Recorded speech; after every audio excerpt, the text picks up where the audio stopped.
All right, we start now. All right, I'm Connor, I'm Nate. and what we're going to do here is we're starting a channel debating various topics in music, movies, sports, and whatnot. And so the first episode here is going to be our top 10 albums since the year 2000, and also just kind of a discussion on like the current state of music. And I think you'll be able to tell really early on that our tastes gravitate towards rock and instrumental based music, not so much current mainstream things. But a little bit of background. I met Nate through college. We both attended University of Massachusetts in Amherst. Lived with this kid for 4 years. Really developed a strong bond over music, movies, and whatnot. So doing something like this and keeping things going after college is really kind of a no-brainer. And like these are conversations we sit around and have like once a day or something like that when we were living together. So just a little bit of criteria for the list. We decided no repeat artists.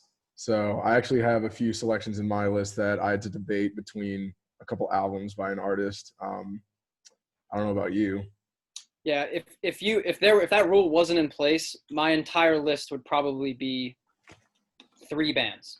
It would just be like album after album, like just the same band, like all the top music post 2000. Because as you'll discover about our opinions, we don't really think there is much good music post 2000. So obviously, like if there's one band, still going and just churning out albums and album after album, then they could easily, if that rule wasn't in place, they could easily just like take 5 slots.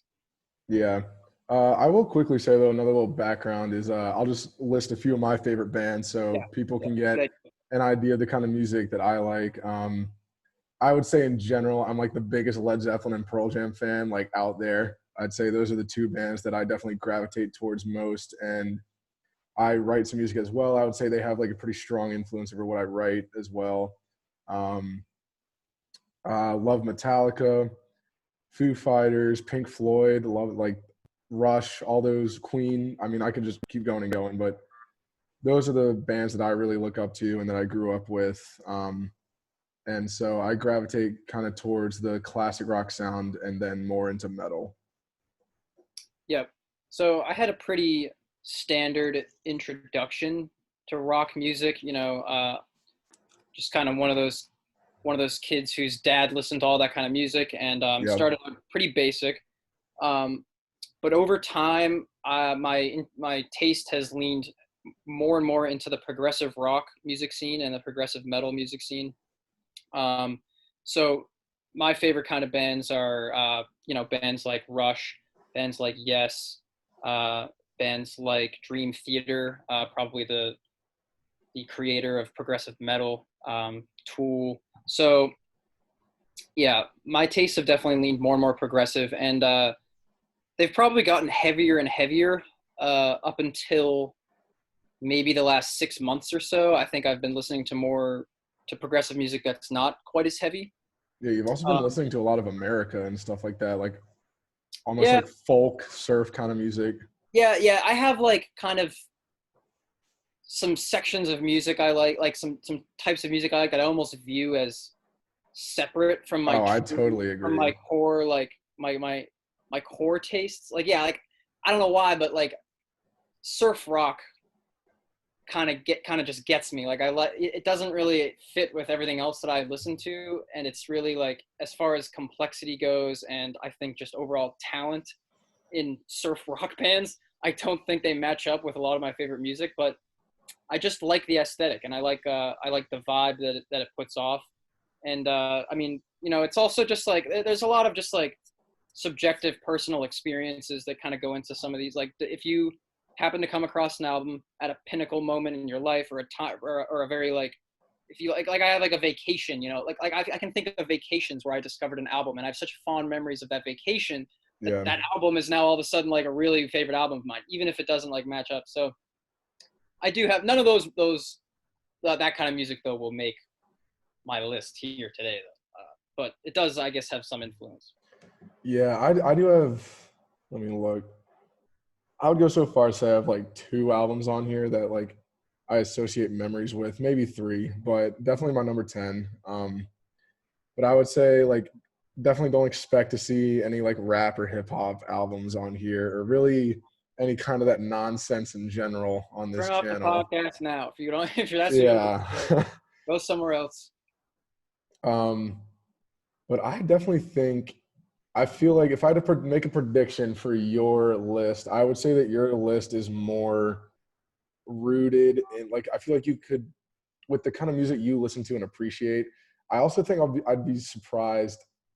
I'm a little surprised by I think that you are gonna and you just enjoy more music post 2000 than I do. Even like I don't think either one of us enjoys it like too much. Right. But I would say you probably enjoy it more than I do. Um, but I think you're gonna have a more. I feel like you could, based on your list, I think you're gonna be able to put things into one category, like a one-word category, a little bit more than I would be able to. Because Yeah. I'm all over the board here, absolutely all over the board. And yeah, so we don't know what each other's lists are either. Right. Right. We haven't seen this. Yeah, I actually agree with that assessment. Like, because if I had to predict your list, I was going to say that it's probably. I feel. I mean, it could go a number of different ways, but my best guess would be that it involves a lot of music made by bands that actually came from earlier eras and have just happened to be making some music post 2000, because I know you don't like a lot of yeah. post 2000 music. So that was my prediction, but it doesn't necessarily have to be actually shake out that way. I have a few.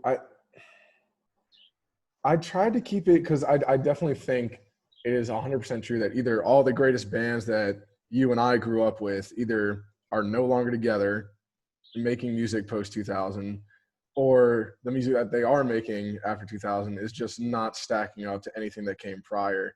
So I took a good long look at some of the music that I've listened to in the past and some musicians that I appreciate and that I actually think in the rock community are a little bit underappreciated. But we can get to that in a bit. Yeah. But yeah, I guess we'll just start it Yeah. off. Get into it. Yeah. So my number 10 selection is The Rising by Bruce Springsteen. That is an album. I would go so far as to say that's probably the first album that I like grew up with, other than like a greatest hits or something like that. The Rising came out Let's in, say the year, by the way. Say the oh, year. okay. I want to say it was 2003. This is off the top of my head. I didn't write down the year or Okay. anything. I want to say it was 2003. So that album is about a lot of the songs are post 9/11 and written about like the kind of effects of that. Um, Bruce is always at his best when he's with the E Street Band, and at that time he was kind of gravitating a little bit towards the folkier sound than was used to in the past. Like when he first started out, he was very like heartland rock with a lot of saxophones, a lot of like big sounds, like a whole wall of sound coming at you, like xylophones and stuff like that. Just had a whole host of things, but he kind of toned it down in that album, and just a whole lot of songs that I remember driving around with and constantly listening to that album. So that's one that will always be close to my heart, and that I think also is probably the best of Bruce's albums in the past like 20, 25-ish years, if not beyond that. Yeah. Is there any so I only know like, a couple Bruce Springsteen songs. Yeah, you're not too familiar with him. Okay. Is there any songs off that album though that you think I would know? I've played some. The Rising obviously is a good one. Yep. Lonesome Day, the first track on that album is probably my favorite on that album, and probably one of my favorites he's ever put out. And Mary's Place is really good. Waiting on a Sunny Day. I don't think the songs go a little bit deeper than what I would have played probably, unless I just sat down and played the album around you. So I don't think you'd recognize much off of that one. So that's kind of a off the board pick as far as our like tastes like interconnect.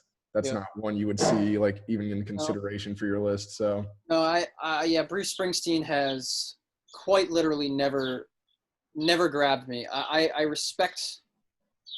definitely respect his music, but it's like to be fair, I also have never tried really to get into yeah, it. But at the same time, yeah, that kind of I mean, how would you classify his, like, if you had to lump him into a specific genre? He's tough because he has, out of the people on my list, he probably has the longest career, I would say. Yeah. And it has spanned so many different genres. I mean, because he came around in the early to mid 70s with like the classic sound that like everybody knows, like Born to Run, and like that whole album is amazing, obviously, but like that was kind of his sound. Like I was saying earlier, a whole lot of instruments coming together to make like one cohesive sound with Bruce's singing. And like obviously he's not the greatest singer, but he just kind of had the story, like he's a storyteller in his songs. He's like a more musical Bob Dylan. And if you love Bob Dylan out there, I'm sorry, he stinks.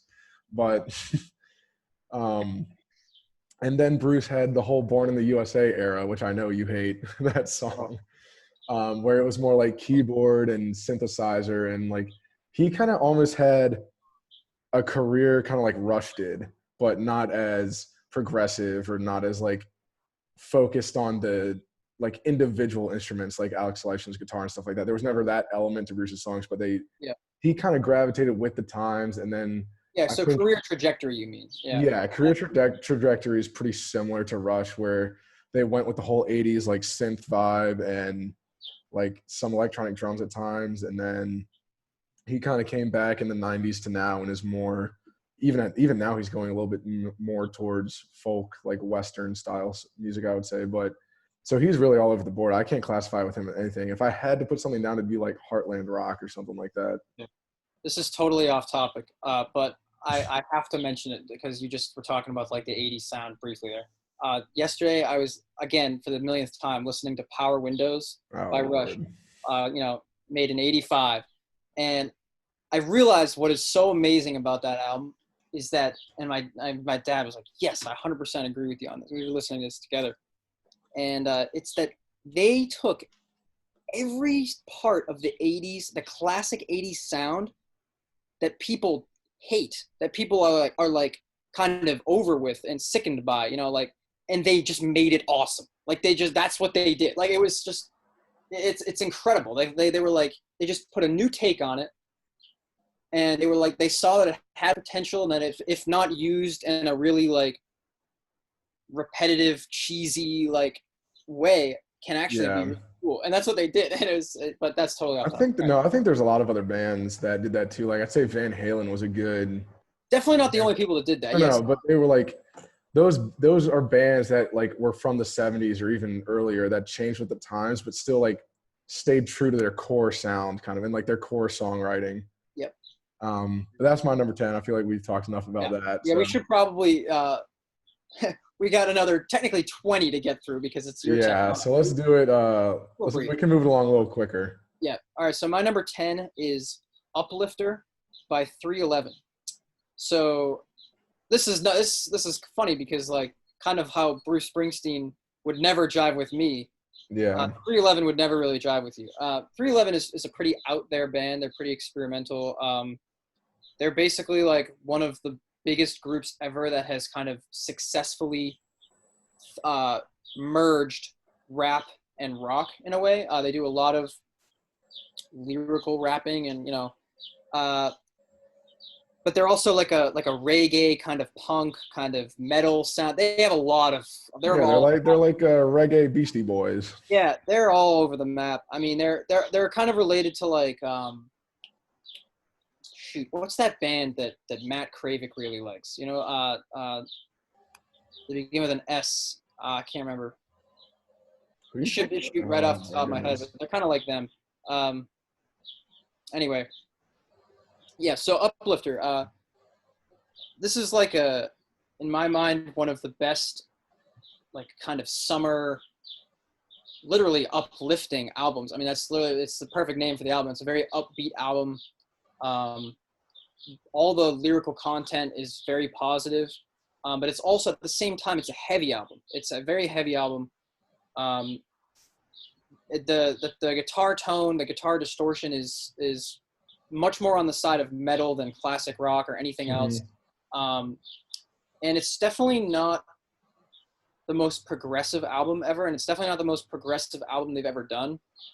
But it's just one of those albums that is so solid in the writing of every chorus, every verse. It's just like their riffs are just extremely catchy, while at the same time being interesting and long lasting. They don't get overplayed, like they're not like, they don't get boring after a while. They're just the perfect fusion of catchy but not monotonous and uninteresting. It's Yeah. and it's like something you can really just jam to. You know, Yeah, I've liked that's what my you've number 10. played by 311 that I've heard. I haven't disliked it. It hasn't been something that I think I would ever like seek out.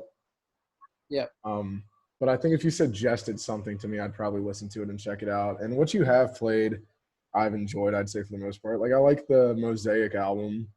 Yeah. I thought that one was pretty good. They're a very, like, talent-wise,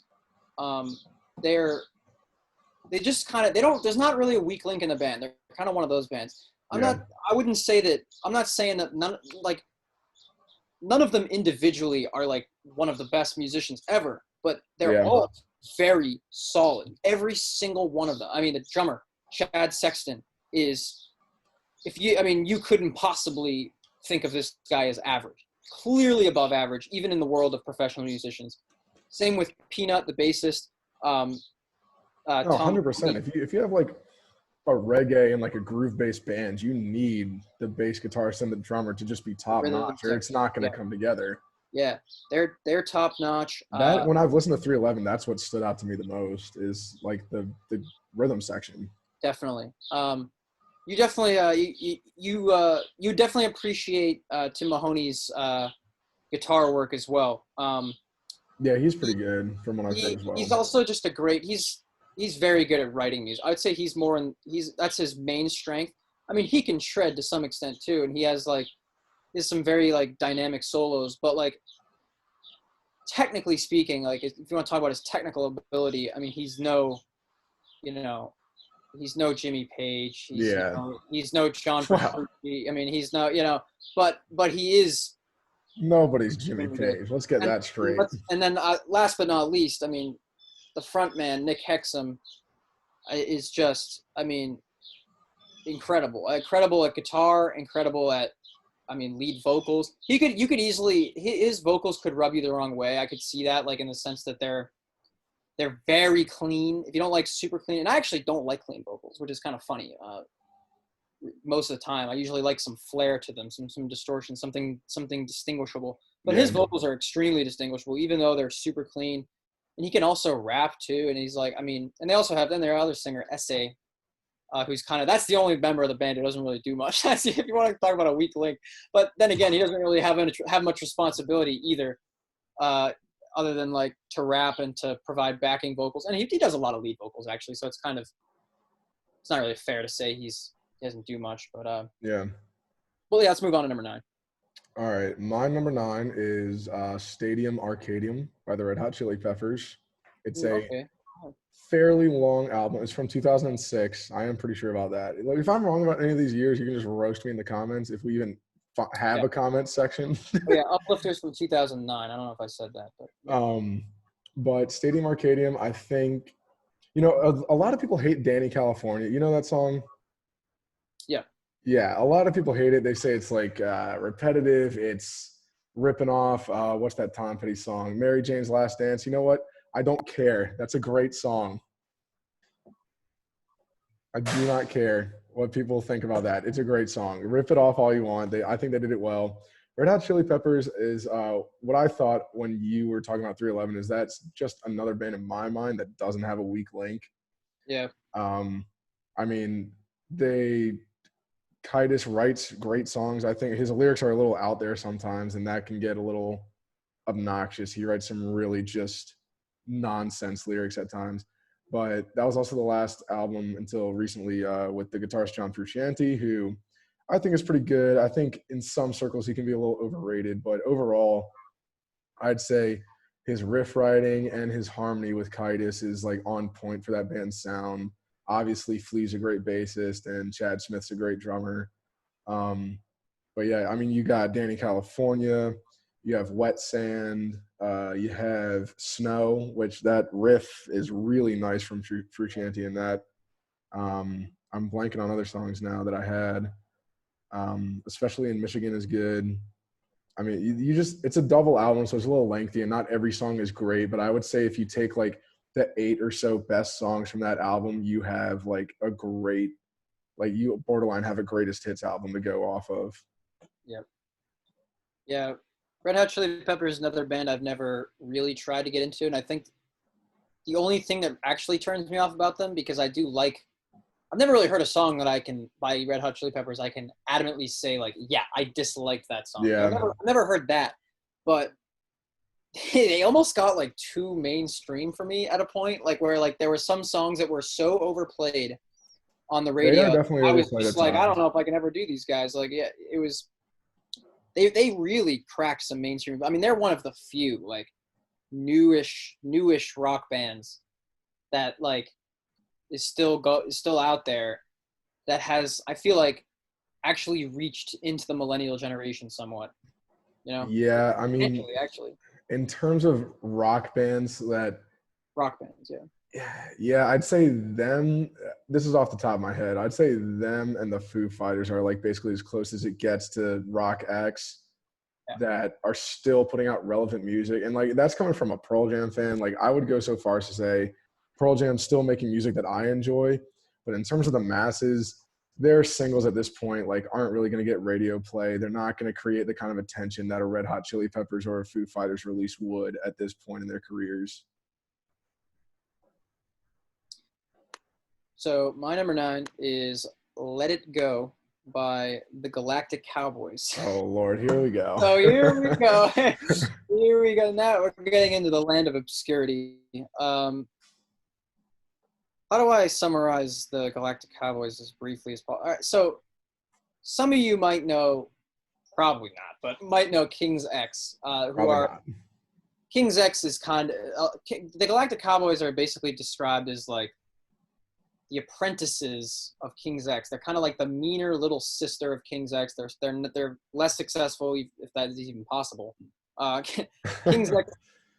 Yeah, I mean, these are like really cult bands. They're like really small underground that we're talking about here. But they're basically, the Galactic Cowboys are basically known for their heavy sound, their kind of groove metal sound, thrash metal sound, but also their synergy with like Beatles type harmonies, which is exactly like what King's X is kind of about.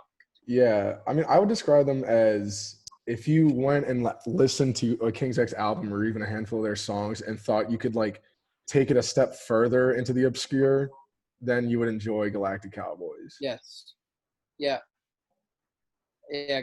They are definitely, they differ in the sense that their guitarist isn't even close to the level of technical caliber as King's X. No, absolutely not.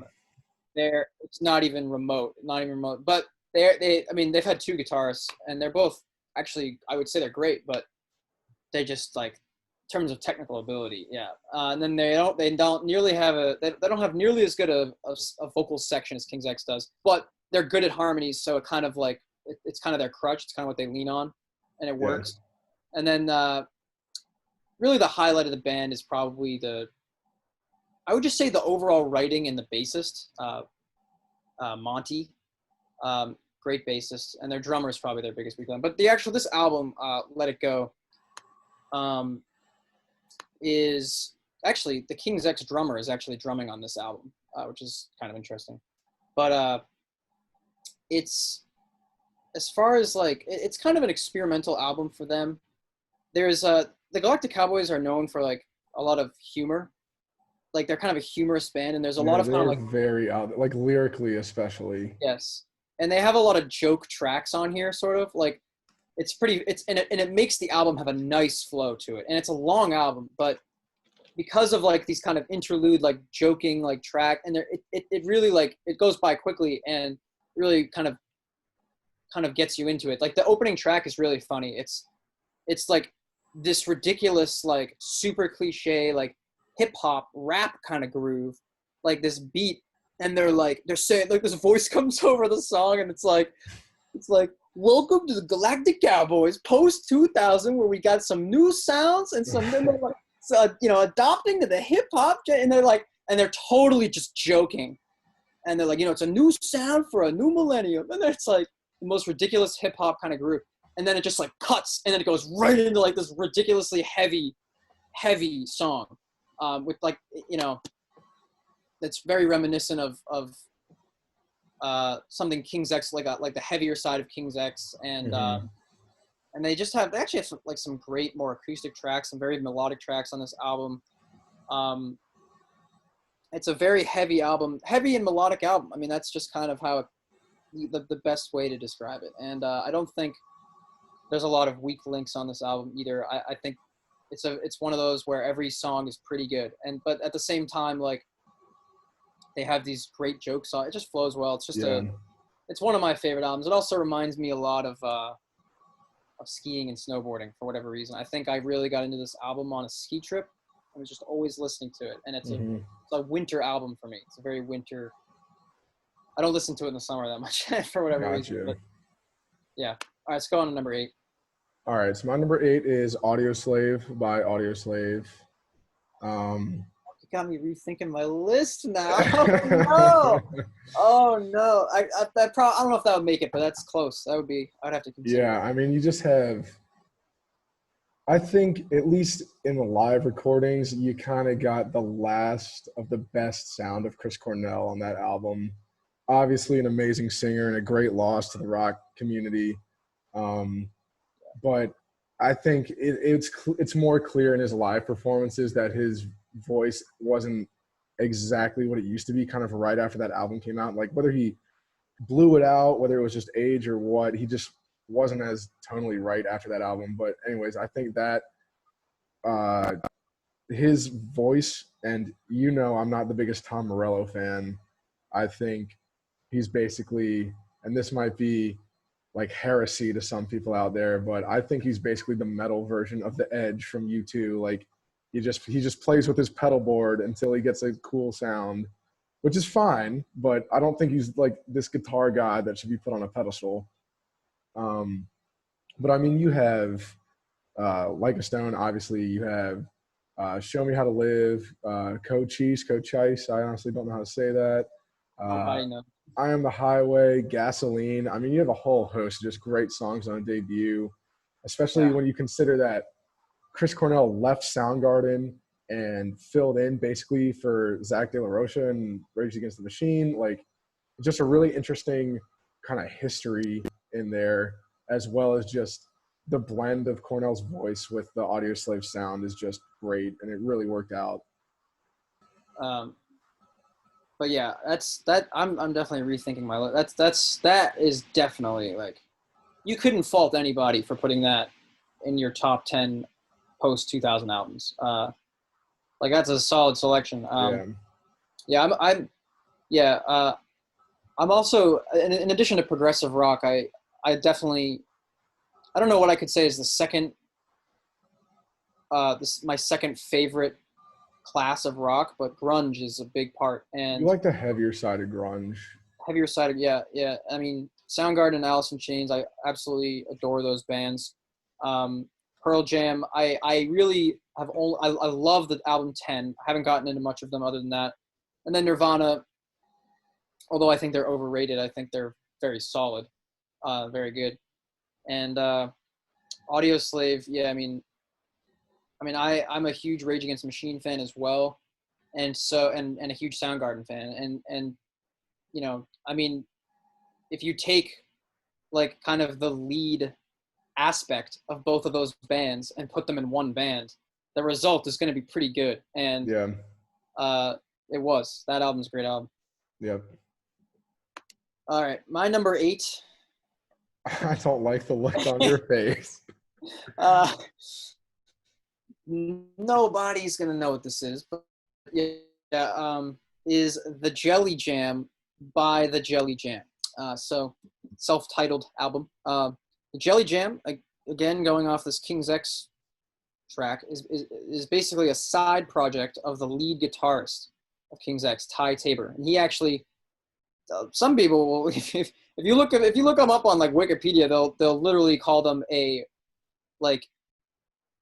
powerhouse band because of the joining of 3 different bands. Basically, it's the bassist of Dream Theater, John Myung, the guitarist, and who also does lead vocals, Ty Tabor from King's X, and then the drummer is the drummer from the Dixie Dregs. I think his name is like Rob, like Morgenstein or something, something like that. But they kind of have a similar kind of King's X, Galactic Cowboys type sound where they're using a lot of harmonies, a lot of Beatlesque music, but the guitar work and like the progressiveness, I guess, of this album, it leans much more heavily towards like King's X than it does the Galactic Cowboys, whereas the Galactic Cowboys lean more towards like, you know, metal and thrash metal and groove metal. Yeah. This is much more like progressive rock. And this album, I mean, again, they're an amazing power trio. There's no weak links. There are many instances on the album where you're just blown away by the drum work, where you're blown away by the bass work. But definitely the highlight is the guitar and Ty Tabor, who to me takes like the feel, the emotion and feel playing of, and kind of like the, you know, just like the improvisation abilities of somebody like Jimi Hendrix, and combines it with like the technical ability of somebody like John Petrucci, and then also with kind of the Alex Lifeson kind of tricks of the trade, you know, like I think he's got a lot of Lifeson in his playing. A lot of Lifeson in him for sure. And it's, I mean, I wouldn't say he has the actual ability to play like to play as good as the best field player of all time in Jimi Hendrix, or the best technical player of all time as in John Petrucci, but he's close, and it takes a lot of elements from a lot of people I like. But yeah, and there's a solo on this album. There's this one track, I think it's actually the self-titled track, the Jelly Jam, that is just totally instrumental, and it's basically just one enormous guitar solo. And what other songs are on that? I'm trying to picture what album it is because I forget which one it is. So Reliving. Okay, that is a fantastic song. Yeah. Fantastic. Absolutely. Nature's Girl, like No Remedy, The King's Dance. Yeah, but the song The Jelly Jam, if you listen to that and tell me that is not one of the most, at least interesting or unique and innovative, but to me, just greatest guitar solos ever. Yeah, I think you're just crazy. Yeah, it's amazing. So, all right, that's my number 8. Solid selection. I do like that album. Yeah. So number 7. Here's where I think my taste kind of differs a little bit, but so my number 7 is the self-titled album by Avenged Sevenfold.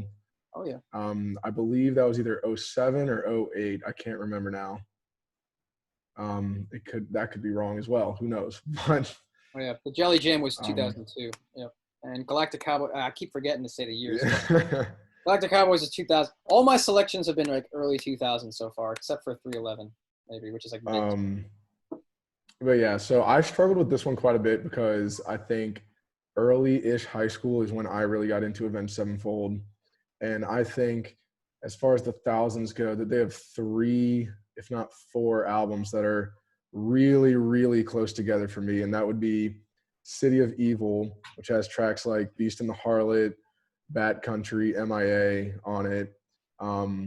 This one that has songs like Critical Acclaim, Afterlife, Almost Easy, A Little Piece of Heaven, which is genius. It's totally strange, out there, but genius. Yep. I know that song. Yeah, and then Nightmare, which actually features Dream Theater's drummer Mike Portnoy on that album. And that obviously has Nightmare, Welcome to the Family, Fiction, like just those 3 are some albums that I listen to constantly for probably about a year and a half at least. And I keep coming back to them every now and then. But I think ultimately I went with the self-titled album because part of it is probably some subconscious sentimental value because that album was the first one that I latched onto.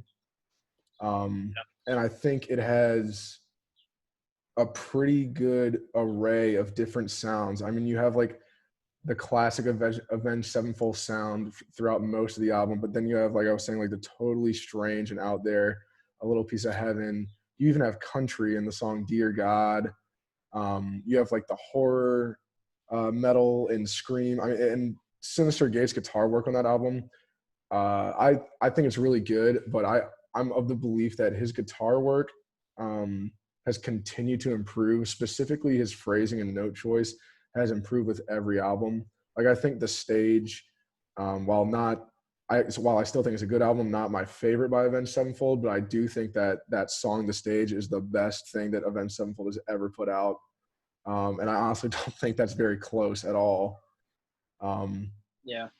But I think for the most part, I would say that's another band that doesn't really have a weak link. They have two just absurdly good guitarists in their band that have spot on harmonies with each other and even solos that you just don't see a lot these days at all, No. especially replicated live. Great drumming, obviously. If I had to say a weak link, I would say the singer, but he's not like that bad. He could be really good depending on your tastes. I think he's also improved a lot. Yeah, I just think he's like just one of those polarizing singers, basically. Yeah. Like I could easily, like, if someone told me they just simply can't listen to Avenged Sevenfold because the singer rubs them the wrong way, I wouldn't be surprised at all. But at the same time, somebody might really like the singer and might think it like really fits the music. I actually like him. I think most of the time. Yeah, It fits I like the sound pretty well. Yeah, I like that album. I like. I mean, I wouldn't be able to pinpoint that album because like I know Avenged Sevenfold's music, but not album by album. I'm not that into them, but Yeah. I do like them a lot. They're definitely one of the bands you showed me that I've definitely thought was the best. I guess. They are very impressive. All right, what's your number 7? My number 7, sticking with the path of obscurity, however, not as obscure as my last two, is an album by Spock's Beard called Brief Nocturnes and Dreamless Sleep.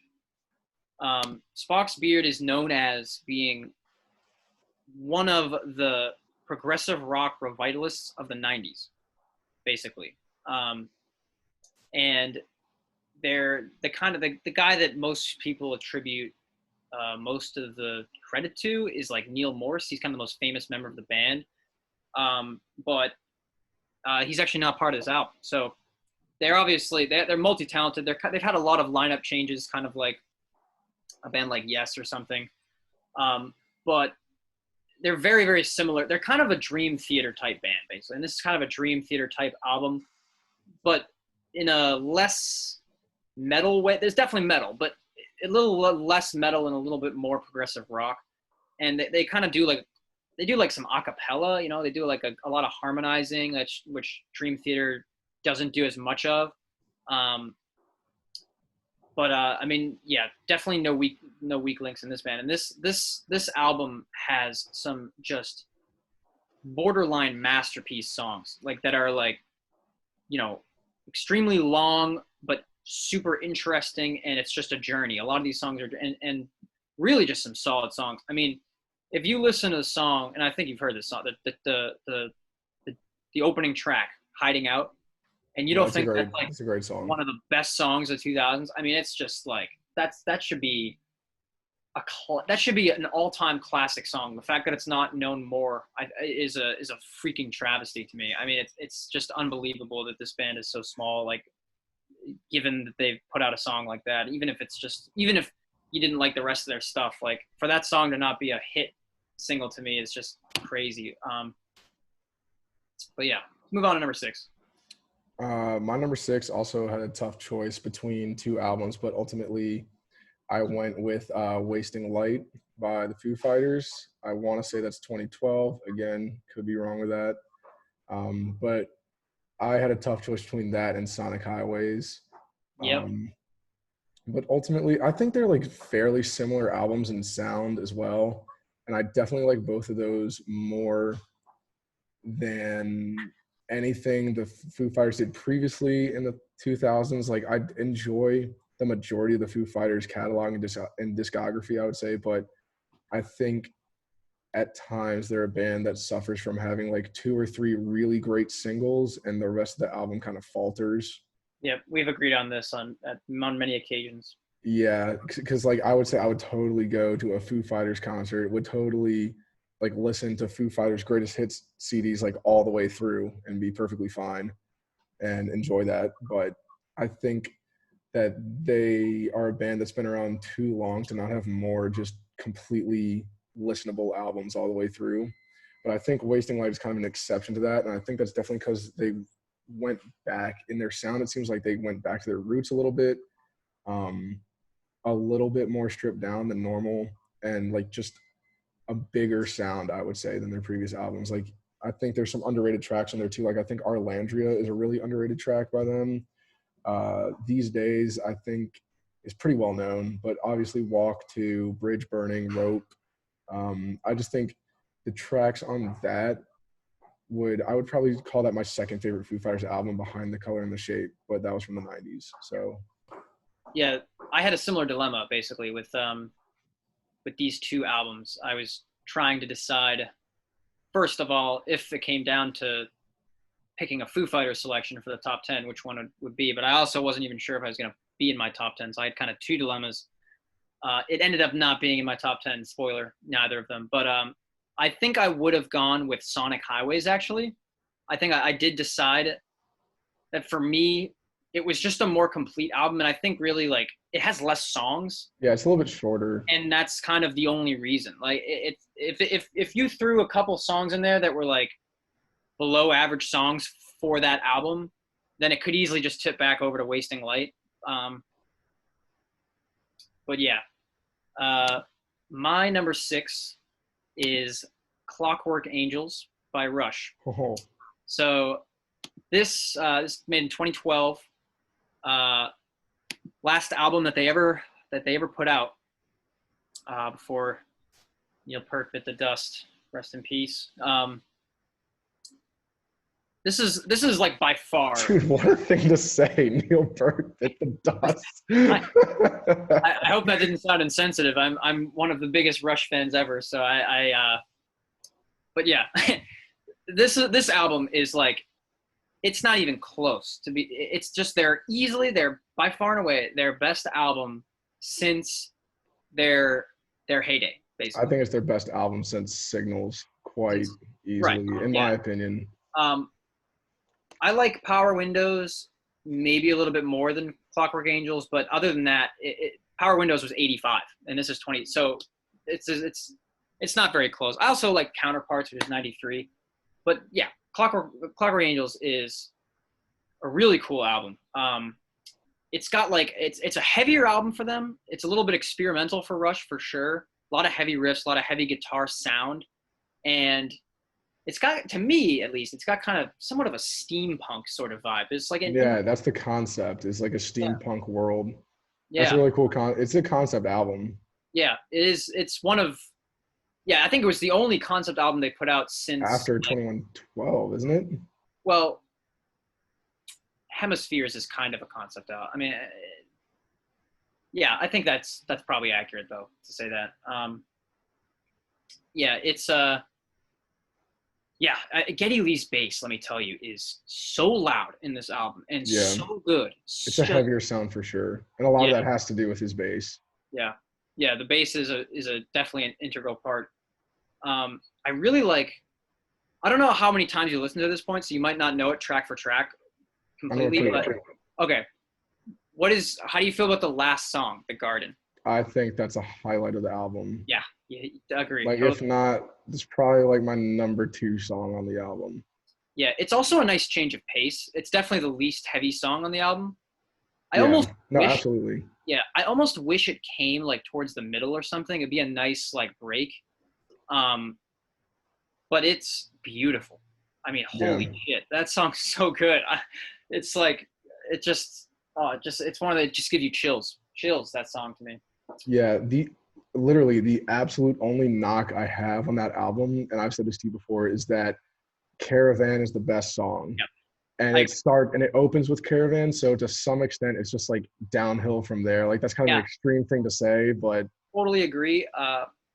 I think it comes close at a certain point. Like, I think the title track comes close. I think The Garden comes close. Yep.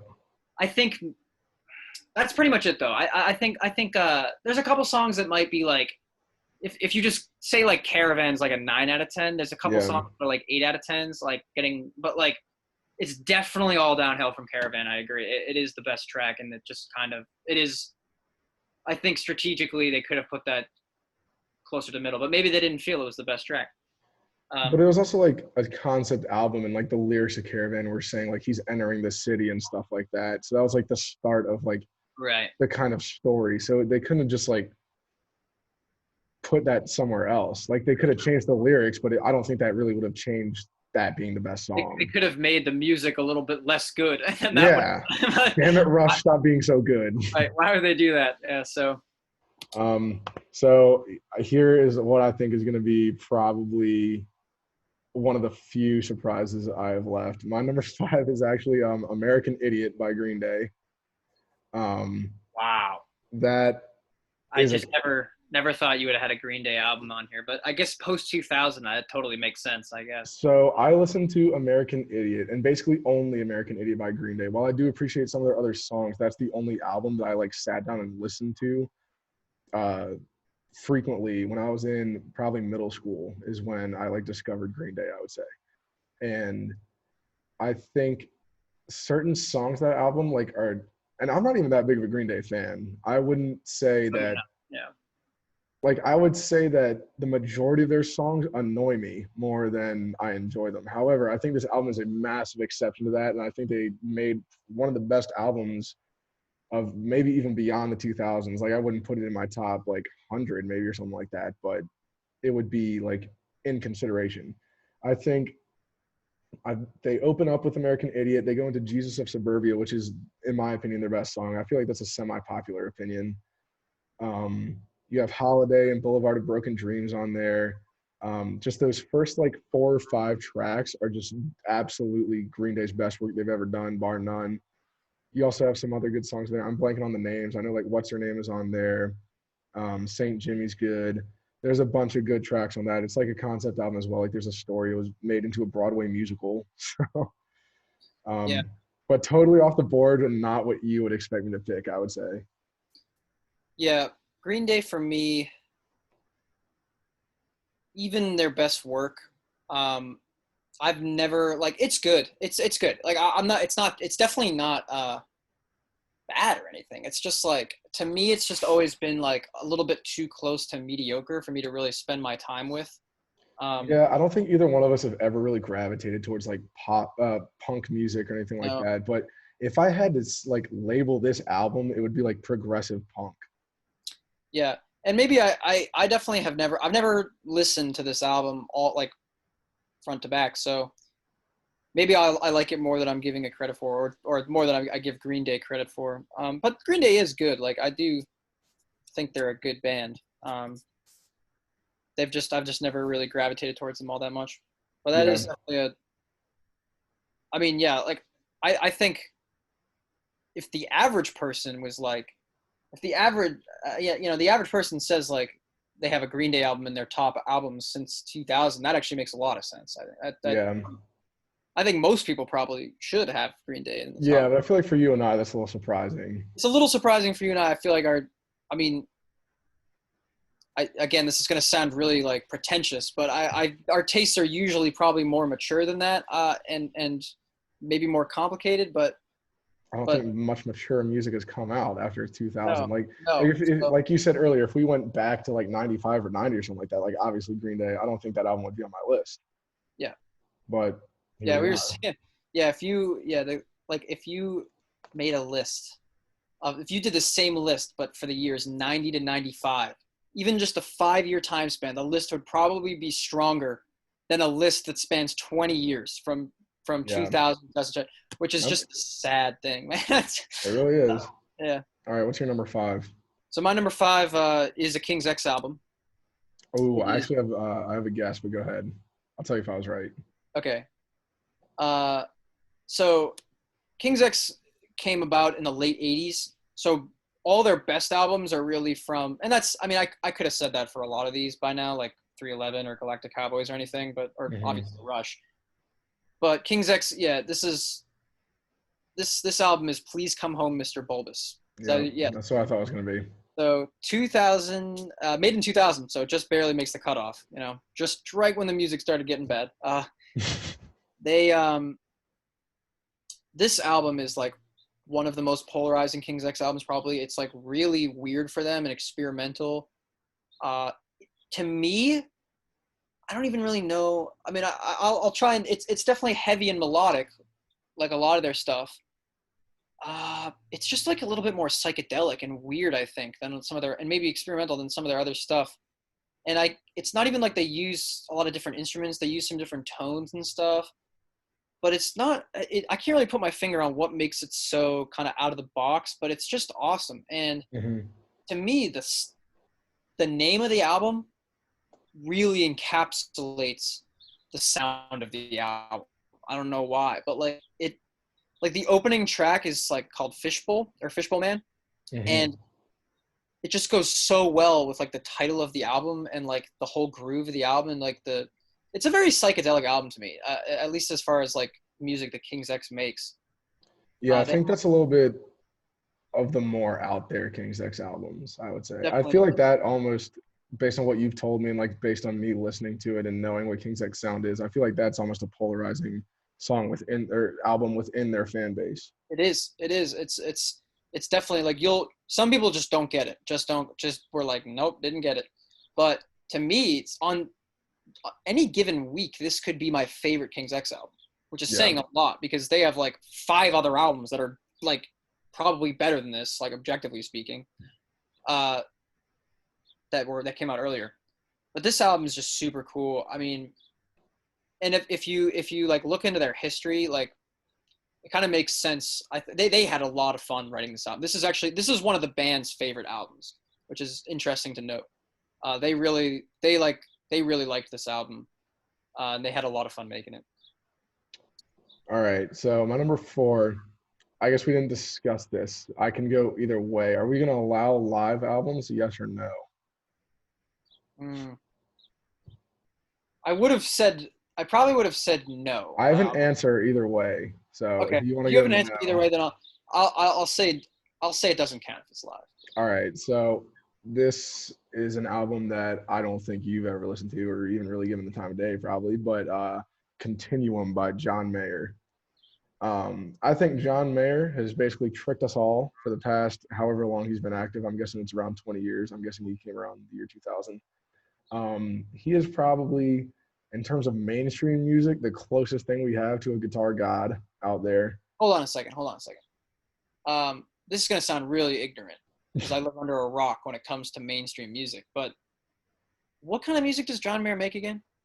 I'd call it like pop rock, but he's a very good guitarist. Is he? I never heard of John Mayer being a good guitarist. I never even knew this. No, he's a great guitarist, but he kind of disguises his, I guess, rock influence and guitar skills in like kind of more poppy sounding songs, I'd say, are his more popular ones. I'm not sure you'd like his voice. You don't like Ed Sheeran like whatsoever, so I'm not sure you'd really like. I don't think he's that close to Ed Sheeran, but I also don't think he's like that far off. Yeah. But there's just some great songs on that album. He has a Jimi Hendrix cover on that album. He's just an insanely good guitarist. What song? Bold as Love. Off Axis, Bold as Love. Okay. Listen to that again. So my live album was going to be Where the Light Is, where John Mayer did a set in Los Angeles in December of 2007, I want to say. And that album is just absurdly good. Just the guitar work on there, his live sound, like he's just got a really nice, clean sound, but he can also just absolutely tear it up on guitar. I mean, you have Slow Dancing in a Burning Room on that album, Waiting on the World to Change. I'm sure you've heard that. If I heard it, maybe I would recognize it. Yeah, Gravity, Dreaming with a Broken Heart. I mean, he's just got some really good songs in there, and I think he's the closest thing we have right now, even though he kind of does drift into the pop area often. He's kind of the closest thing we have to like a Hendrix or a Clapton at the moment, I would say. Yeah. Interesting. That's a bold statement. I guess I have to check him out. Yeah, he's pretty good. See if that measures up. All right. My number 4 is an album by Porcupine Tree. So this is interesting because I have just gotten into Porcupine Tree. I've not known about them for very long, and I've really just been listening to them and almost them only for the past like month. But this is climbing up the ranks. This band, they are also kind of known as a '90s progressive rock revitalist, but with a more wide-spanning kind of career trajectory where they really shifted sounds. And the early Porcupine Tree was very psychedelic, very psychedelic. I mean, like they're trying really hard to be psychedelic, and they're it's like they basically called a space rock band. You wouldn't even it'd be more accurate to say they played space rock than it would be to say they played progressive rock, even though it was progressive. And they're like the Pink Floyd influence is so obvious. It's like painful, almost painfully obvious sometimes. Like some songs you could think are a Pink Floyd song, but they're great songs. And I mean, I love it all, and either way. This album is in Absentia. Also, some people say it's in Absentia. No one really knows how it's pronounced. But this is a 2002 album, one of their later works, and it's a heavier album. So this is when they shifted to the heavy sound. They kind of shifted like almost progressive metal in a way. Yeah, and so this album, I've actually been learning to play some of this album, some of the acoustic parts of this album. That's the interesting thing. It's a heavy album, but there's a lot of acoustic guitar. So it's a really diverse album, like with diverse sounds all around, like within not only within the album, but within the song itself. I mean, it's just, and it's really, really creative, and it really, like, I mean, just that's really the only way I can describe it. It's progressive rock, but it's some really creative progressive rock. It's not like standard progressive rock when you think it's. And another thing about Porcupine Tree, there's a lot to say. This might be one of my longer descriptions of the album, but like Porcupine Tree is one guy. It's Steven Wilson, and he basically just, after a couple years, after his first like few albums, he basically just hired other musicians to like help him record and play and like live, but all the music is his. And he's something of a genius, if you ask me. I mean, given that this is all him coming from him. And he also, in all the early albums, he played every instrument too. So it's not like he's just like writing and actually isn't good at all these instruments. He's amazing. Yeah. At basically all the instruments. All right, before we get into the top three, I have a prediction for you. Okay. I think your three artists left are Dream Theater, King Gizzard, and Tool. Bingo. I don't know. Maybe I shouldn't have said whether you were right or not, but that's exactly correct. You have no idea where I'm. All right, I'll just go then, because there's no chance. I mean, I think you know what my number one is, like I said. But so my number three, I'm actually a little surprised. I had this above you. I had Clockwork Angels by Rush in my number three position. Wow. As I said before, I think that's their best album, like easily since Signals, if not better than Signals. We kind of discussed this earlier, so I'll make it brief. Just love the sound of that album, love the concept, just really top-notch work by all of them. And like you can kind of tell that Geddy Lee's voice isn't quite what it was, but they make that work within the music. And just like we said earlier, the album starts off with a bang, and it does like let up a little bit after that, but it also doesn't at the same time, if that makes sense.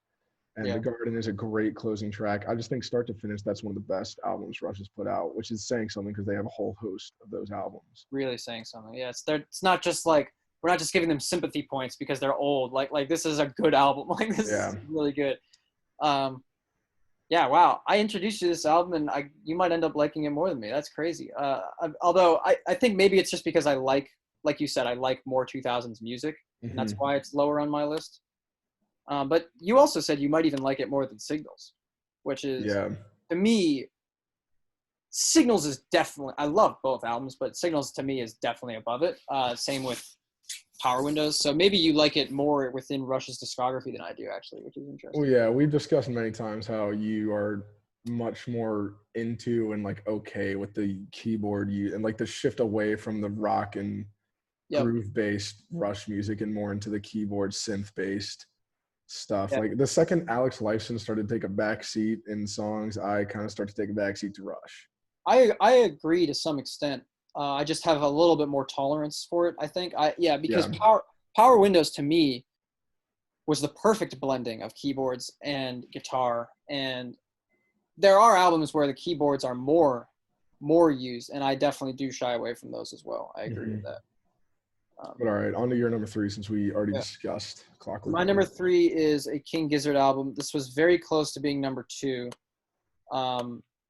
These could really be going back and forth, but here's another issue, and this can obviously be said for, I could have said this for Porcupine Tree or a lot of bands, but probably the most, like, King Gizzard has put out 15 albums in the last 7 years or something, and to me, maybe besides 3 of them, 2 or 3 of them, they're all fucking insane and good and just really good. And so these, you could really, and so this is an actual band, like, from post 2000, right? Like, this band, their first album was like 2012.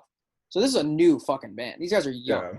Yeah. This is like I think this is the only band so far that's the only band I can say this for so far. And ultimately so, yeah. Like, these guys are freaking young. They're from Australia.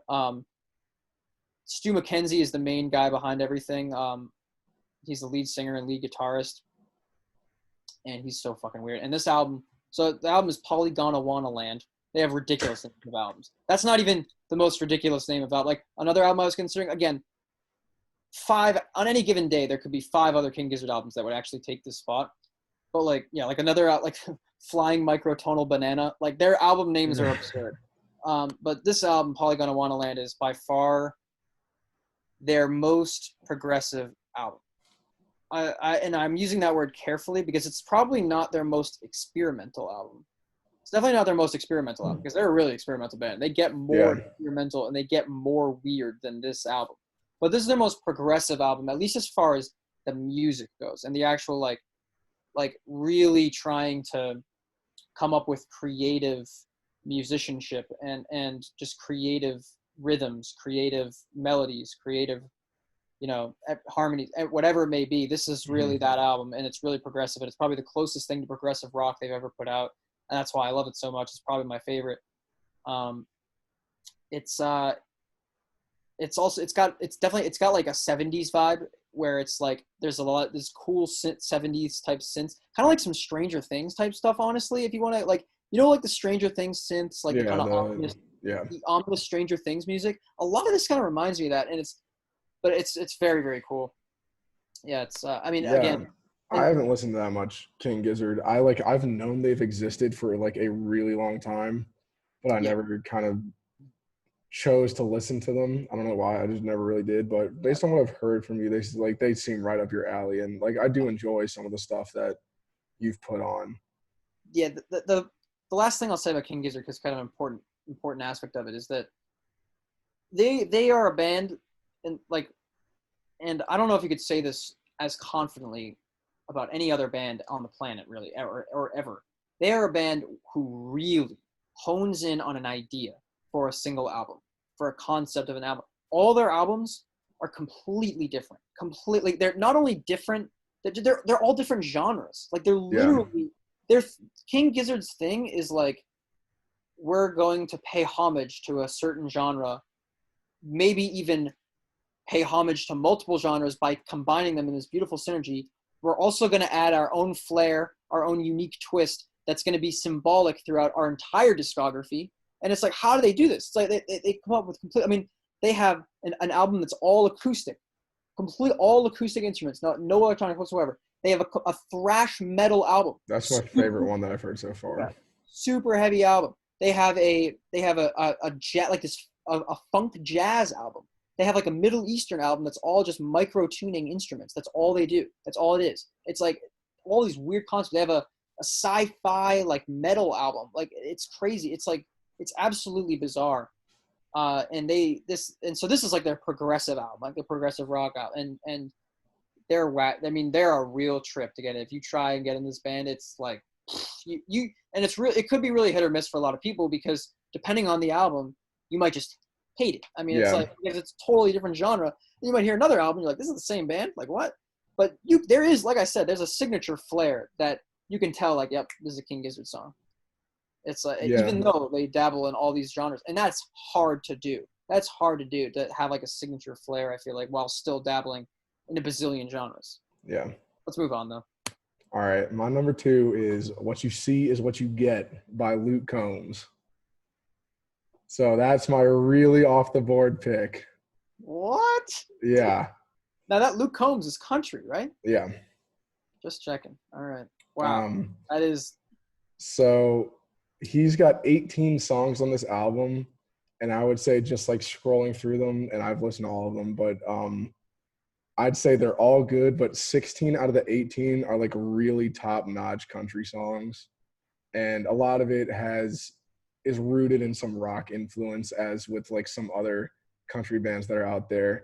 But I think he's got a really good voice. He's got like a really good sound to his voice. It's not like a classic country sound, I would say. And he kind of is along the lines of Bruce Springsteen in that he's got a lot of sound coming at you in his like production.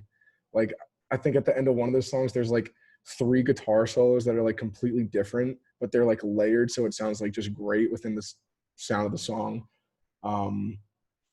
But this is going to be like a mostly rock channel, but if I had to go with post 2000 and like kind of like you were saying about Porcupine Tree, I got into country like fairly recently, and that to some extent has been like all I've listened to lately. And I would say that album is just like borderline blows all the others out of the water. Yeah. I don't have much nice things to say. Yeah. However, I will say, like, the songs that you have sent me have actually been all right. I'll give you that. I'll give you those. Yeah. Generally, I have nothing nice to say about the genre. The songs that you've sent me, I've been like, you know what? I mean, it's a pretty good, like, whoever played guitar on this song, it's pretty good. Pretty good guitar, pretty good guitar, pretty good chord progressions, pretty good solo. All right. But yeah, the general style of music also, like, yeah, I mean, there's just certain things in country that I will never be able to get past. I for whatever reason, the Southern accent really turns me off in a song. It does, because it doesn't otherwise. Like, I actually, like, there's certain actors and movies, like, with and I love those Southern accents, and I actually really like the actor because of their Southern accent. And there's like other ways, like, where I think a Southern accent it's not like I don't feel like I'm prejudiced against the Southern accent, but in a song, to me, it's almost like it's. And here's what really bugs me about it is, like, it's almost like in a lot of country. I don't know if Luke Combs does this, but in a lot of country I hear, the accent is almost like purposefully emphasized. It's like almost like they're making it more so than it actually is. Whereas, like, you don't hear like English musicians singing in an English accent, and if you do, they certainly aren't exaggerating their English accent. It just turns me off a lot of times to country as in general. Yeah, I mean, we've had that discussion before. I think, I mean, I don't really know. I wouldn't go so far as to say I have like a country accent, so I don't know if you like can drop that or not when you're singing. Yeah, maybe it's. So I don't know if that's any different than an English accent. I honestly think it's one of like the world's greatest phenomenons that British singers just like don't have an accent when they sing. Like, I don't get that whatsoever. I will give you that. It is like a little bit weird how little English accent is present in when you from an English singer. Like to the point that like the bands that I grew up with and listened to, like when I found out they were from England or something like that, I'm like, what in the world? Like, what? So interesting note, actually, Porcupine Tree, Stephen Wilson is from England. He's super thick English accent in real life and in his songs to some extent. You can actually, his is not concealed. Like, his accent is actually not concealed in a lot of these songs. Just some, I mean, don't get me wrong, it's nothing like country, like as it's not as obvious as like as a Southern accent is in a song. It's still like relatively in the background, but like I would say on half of his songs, you would be able to tell, like, is this guy from England? Like, you would ask that question. Mm-hmm. Definitely like noticeable. All right, your number 2. My number 2 is a Dream Theater album, as you said. Again, a lot of albums could have gone this way for Dream Theater. Even post 2000, they've come out with a lot of good post 2000 albums. I have a guess, but once again, you, I think yes. I'm leaning towards its Train of Thought. You are correct. It's Yeah. Train of Thought. It's really close It's really close, but it's Between training. Black Clouds and Silver Linings, is that the other one? No, that one I haven't No. gotten into that album yet. Really. I haven't really dived into that. I consider myself a huge Dream Theater fan, but I still have more of Yeah. their discography to discover. They have a lot. Yeah. No, it's really between it's between this, 6 Degrees of Inner Turbulence, Dramatic Turn of That was Events, the other one I thought maybe. and Octavarium. Honestly, those are all like contenders. None of them are really like bottom of the barrel, even close. They're all close to. They all came close to taking the spot. But Train of Thought is basically just. I mean, you've heard me say this. Like, in the technical sense, I think that the musicians that comprise Dream Theater are probably the greatest assortment of musicians that exist on the planet right now. I think that is true. In terms of technical ability, it's hard to argue that point. It is extremely hard to argue that point. Even with the new drummer, Mike Mangini, like even still, like I still don't think you can argue the point. I mean, Mike Portnoy was obviously better, but John Young, like who's a better bassist than John Young right now? Who's a better guitarist? Definitely no one's a better guitarist than John Petrucci right now. Oh, I mean, at least in the technical sense of the word. Probably. And keyboard, nobody's better keyboard than Jordan Rudess. I mean, it's just like not even close. I mean, and so this album to me is and I think literally is them just showing off. Didn't you say this album was made because the Queensryche guitarist was like trying to give John Petrucci a lesson or something like that? Well, it was not just because of that, but that whole tour with them was shit. Like they had a miserable time. They went on tour with Queensryche, and they had a miserable time. And they said they were all a bunch of douchebags basically, and they all hated everybody from Queensryche, especially the guitarist who literally tried to give John Petrucci like a fucking guitar lesson or like some pointers, like, and he was so insulted. Like he believes he's so much better than the Queensryche guitarist. I don't even know the Queensryche guitarist's name, to be honest. Yeah, John Petrucci should have just taken his guitar and beaten that guy upside the head. Yeah. And like the whole band, I mean, every member of Dream Theater through and through is basically better than every member of Queensryche. I think just in terms of ability, like. Ooh. No. You got me on everybody but the singer. Okay, yeah, James LaBrie, definitely. I could see that. Although I will, early James LaBrie, before, I mean, at least in the studio, I love James LaBrie. Oh, all right. I have a story actually about Dream Theater. This is not my personal story, but one of my previous coworkers at the golf course said that the first experience he had with Dream Theater was when MTV used to play actual music. I know, go figure. And the Pull Me Under video was on, and I think there was some segment where they played metal music. I forget. It was like Midnight Metal, or it was called something like that. And he had the volume either really low or mute on his TV, and he looked up. He was like, "Oh shit, this video looks sick." He was like, "This guy, like he was like, I was looking at his hands, and I could tell like this guitarist was just like tearing it up." So he like unmutes it, and he's like listening at the beginning of the song. He's like, "Oh yeah, this is great." And he goes, and then James LaBrie opened his mouth. Oh God. And he said he turned it back on mute and went about his night. I mean, I can actually understand people really not liking his voice. Even in the studio, I could understand if you didn't like his voice, but to me, it's the same reason why people don't like Geddy Lee's voice. To me, it's the same. I actually really like James LaBrie's voice in the heavier Dream Theater songs. The ones that bother me are the slower tracks, like I think it's scene 4 of Metropolis. That's the slower ballad tracks of Dream Theater are the ones that I'm not as the ballad songs of Dream Theater. The only parts that I get into is when Petrucci just plays like a Gilmore, like a Gilmore mixed with Yngwie Malmsteen kind of solo. Like I don't like James LaBrie singing on the ballads, but I'm totally fine with it on the faster metal songs. Do you think it's because he's a little over dramatic? I think he overemphasizes some words, and kind of like the little idiosyncrasies in his voice that can bother some people are more on display in a slower song where his voice is just more exposed. Yeah. Yeah, I could see that. I do think he is better suited to the heavier Dream Theater than he is the ballads and the softer stuff. Yeah, but Dream Theater, great band. I would definitely agree that instrument players in that band. There's not anybody better than them out there at the moment. Right. Oh yeah. So right. So just to quickly wrap up the Queensryche thing, like this album was made in response to that.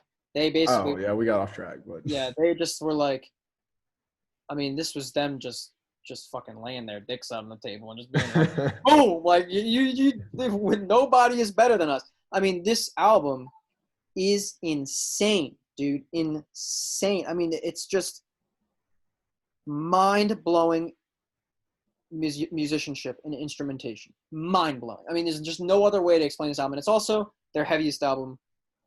Like, I think pretty much indisputably their heaviest album. I don't think you could really make based on what I've heard from them. I haven't listened to all of their albums. I've listened to like probably like 75%, like 2/3 of them or something like that. But from what I've heard, I would say that's the most consistently heavy album of theirs.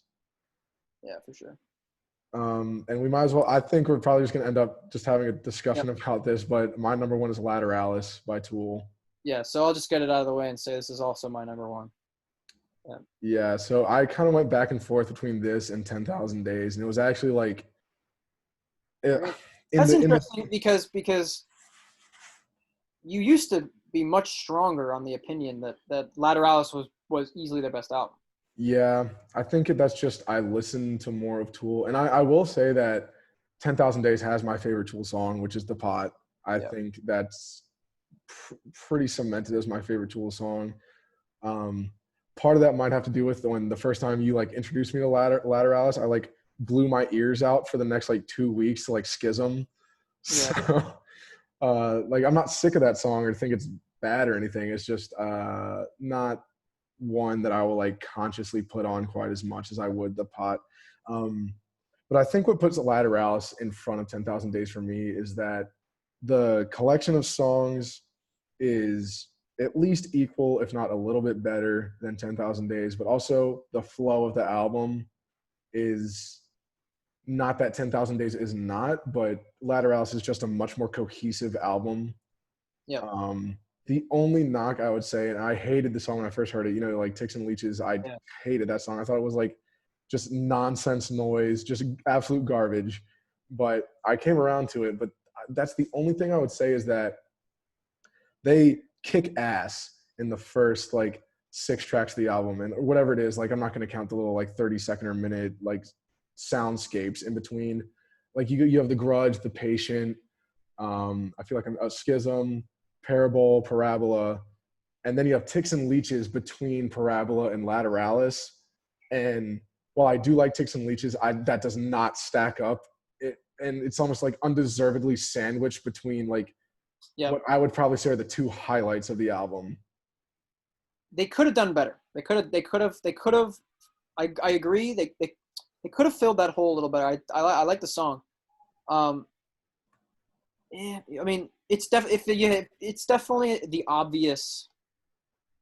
I think it's a relatively obvious weak link of the album. I think it's a little bit of an outlier track, but that's still to say like that it fits within the sound. But I just think after you get done with the first like 30 or 40 minutes or whatever, and your mind is hopefully blown, and you get to that track, it's kind of like a come down, and then you hear Lateralus after that, and you're like, oh, like I feel like if you listen, we're back. Yeah. But overall, I would say that's fairly easily the best album of the last 20 years. Yeah, I think. Yeah, we talked about this earlier. Yeah. I mean, it's not even close. I mean, I don't even think it's close. Unless you count other Tool albums. Yeah, well, like the 2000 is removing Anima. Yeah. So. Yeah, if you count right. Yeah, and I mean, this as far as comparing it to 10,000 Days, I mean, any Tool album again could be my favorite Tool album on any given day, given week, given month. Lateralus, I think, is solidly my overall favorite though, on more days than not. And I mean, yeah, this album is like maybe not only my favorite album of the 2000s, but it might be my favorite album ever, honestly. It's very, very close, at least. It would be like one of the first ones I think of, at least, for the list, for the contenders of number one. And I mean, it's a very, I mean, not only do I just love every musical second of the album, but it's also like a very personal album to me. And lyrically, it's some of the most profound lyrics I've ever come across. I've ever had the pleasure to listen to. And I mean, it's just, they just do. I mean, there's too much to say about this album. Almost. I mean, in a way, like Yeah, you we could could really go just, on and on. you could just talk about this album. You could have a whole podcast on this album. But I mean, the rhythm section, you will not come across a more innovative and just overall amazing rhythm section, I think, in a band. And I mean, Danny Carey and Justin Chancellor are, to me, the driving forces of this band, and they take you into so many hypnotic, psychedelic, but also like aggressive and heavy grooves. And you can literally just close your eyes and listen to this album all the way through, and no time will have gone by. Yeah. Absolutely none. I mean, it's just like, it's so easy to get into and to just lose yourself in the music. I mean, not get into in the sense that like it actually, like, it definitely wasn't the first time I heard this album that I knew it was going to be one of my favorites. It took me, it takes a while to process all the moving parts. I mean, there's a lot of moving parts of this album. And I mean, Tool might be my favorite band, just period, potentially. I mean, so this album is like, it's kind of just a no-brainer as far as the number one on this list. I mean, it's just, I feel like there's a million more things to say, but yeah, it definitely, the first time I heard it, wasn't like anywhere close to being in consideration of like any of my favorite albums. But like the more I heard it, the more like you notice, almost, I would say. yeah, you're like, there's something here. Like you get There's it. something that made me like keep coming back, even though I didn't even really like it. I wouldn't go so far as to say I disliked it, but I definitely didn't like it either when I first heard it. It's just like Tool just has this way of, they don't write songs like anybody else on the planet. They just don't. And that's why their music is so unique and so different. They will literally, they will spend longer on a song than any other musicians do. They've spoken about this at length. I mean, they painstakingly write songs. I mean, they'll write all the different parts of the song, and then they'll experiment with every single possible variation of which instrument plays which part, and to see what sounds the best. Like they might originally write like this part for guitar, this part for drums, this part for bass, and they'll mix it around and see like, and they'll do all these crazy things. They'll spend all day just trying to like perfect a certain tone or a certain sound. I mean, like the sound engineering on their albums is just beyond anybody else, what anybody else can do. And it's just, it's a real journey of a song. Every single song is a real journey of a song. It's a real journey of an album. Their songs are journeys. That's what makes them so unique. They have this amazing way of sucking you into like their world and like kind of building the tension. They really know how to build a song. And I think this was really close to also being on this top spot. Like Fear Inoculum really is the album that showcases this the most, I think, out of all the Tool albums. Although all Tool albums showcase this to a degree, is them just like they build and build and build, and then there's this amazing payoff at some point, and not many artists are capable of that. Not many artists, like so many times in an artist's album or discography or song, like will they be getting somewhere? They'll have an idea and they'll run with it and they'll be getting somewhere with it and it sounds really good, but then after 4 minutes or 5 minutes the song's over and it's like, okay, that was pretty good, but like it had other places to go. Like they could have blossomed this into something beautifully more complex and interesting and just overall just awesome, amazing. And Tool is like one of the only bands I've ever heard in my life that consistently does this. They will build a song and build it and have this great idea, and they won't shy away from going deeper with it. And they'll go deeper, and then there's this incredible payoff where like they just blow your mind to what you think was possible. Like in the rest of the song, you're like, there can't be any more, can there? Like how could they have any more idea? Like how could they possibly blossom this particular idea for this particular song any more than the song has already blossomed it? And then they just do it. Yeah. They expand it, and you're like, oh my God, there's another level of this idea within this song.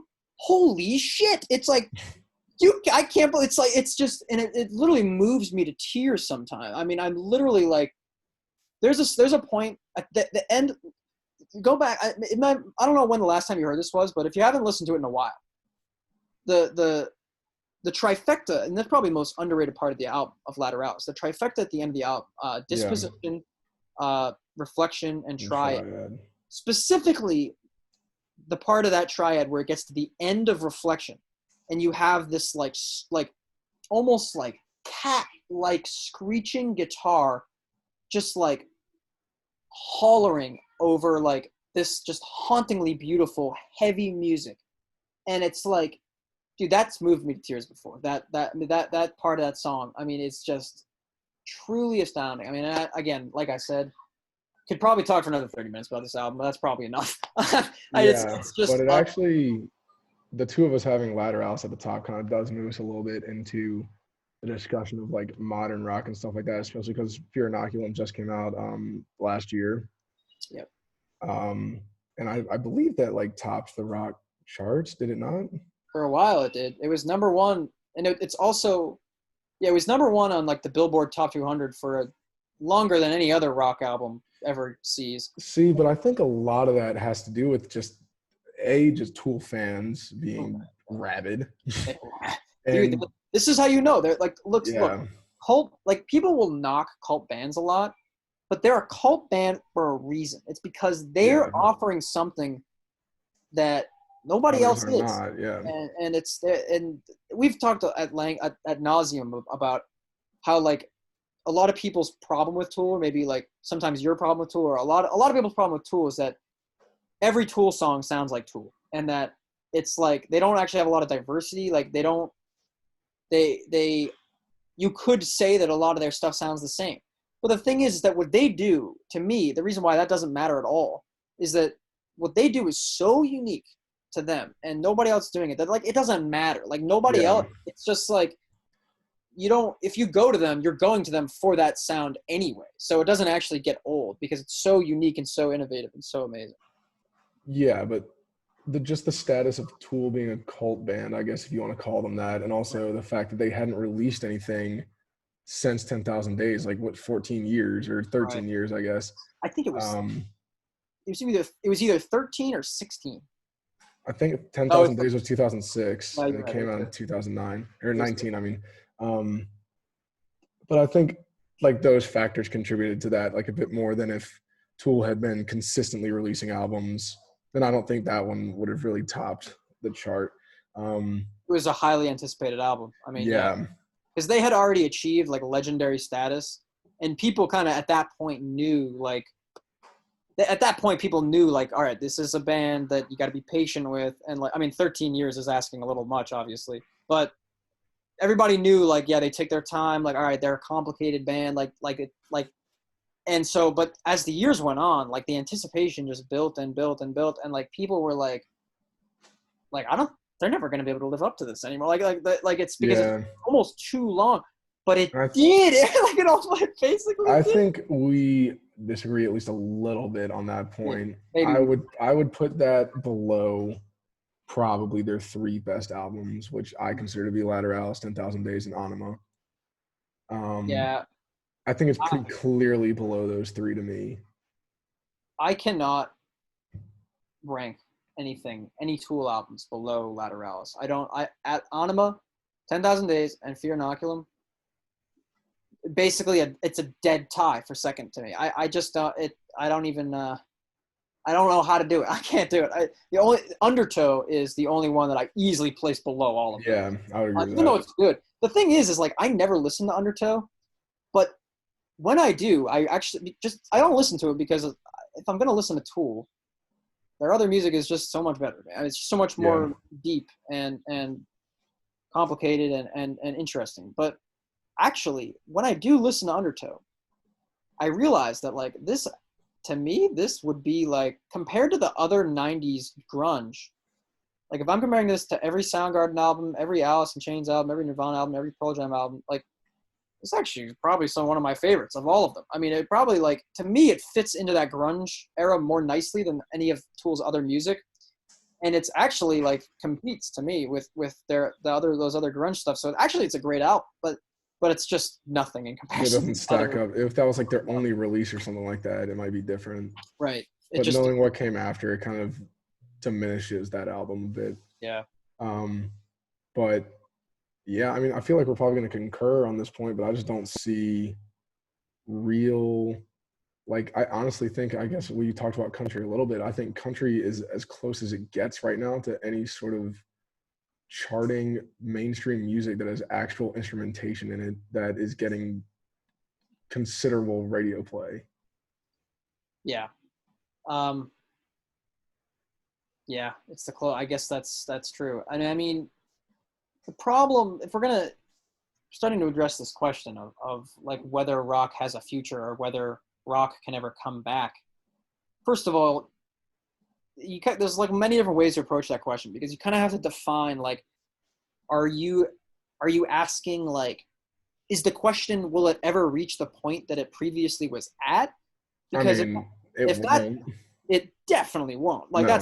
I think that's pretty obvious. If you want to answer that question, you're going to have to redefine rock to like include or be like, or for mainstream rock, like you're never going to have the sound that like Zeppelin had again, be at the top of the charts. Like, no, because, and you can already argue that there was a opportunity for that with Greta Van Fleet, even though I don't really like them whatsoever. Doesn't work. It doesn't work like that. This is how it works. Like, to ask that question of like, will rock ever be like it was? To ask that question is a silly question, because think about that. Has any genre of music ever made a comeback to the point that it was originally at its point of peak? Yeah, it's never been able to replicate its success after like a decade or whatever it had. Never happened. Like, ask yourself this question: is jazz, like 50s, 40s, 30s, like, you know, like jazz gonna come back to the point that it was? No, of course not. Like, and neither will hip hop and rap in 100 years. Like, that's never gonna make a like, that's gonna die eventually too. Like, I mean, that's not how it works. Like, yeah, it doesn't work like that. Once a music hits its peak point of popularity and declines, it's never coming back to that. I will say though that if you look back on other genres, that rock is, this could be like our bias just based on the time we live in. I know what you're going to say. It's had the most lasting impact and most like longevity. It is unique. It's definitely like music. Like, okay, starting in like the 60s with the Beatles, and then moving into like the 70s with Led Zeppelin. Mm-hmm. Starting at that point, up to that point, there had never been, like, music had never been as big a part of American life and American culture and just world culture as it did once the Beatles came to town. Never. Yeah. Not even with fucking Mozart or some shit, like, or Beethoven.